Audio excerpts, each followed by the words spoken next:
આસંદ હ એટલે ખુરશી, હ એટલે ઢેલો,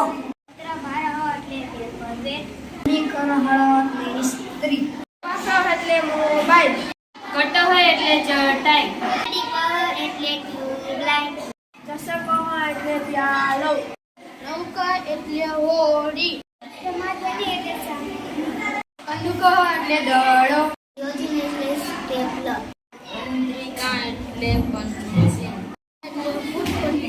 અગ્નિપેટિકા એટલે માચીસ, વરુણ એટલે પાંદડું, એટલે ત્રાજવું, જપમાલા એટલે માળા, સૂચિકા એટલે સૂર્ય, એટલે સાબુ, ગૃહમ એટલે ઘર, યુતકમ એટલે સટ, પાદપ એટલે વૃક્ષ, દ્વારમ એટલે દરવાજો, વાતાયનમ એટલે બારી, ઉપનેત્રમ એટલે ચશ્મા,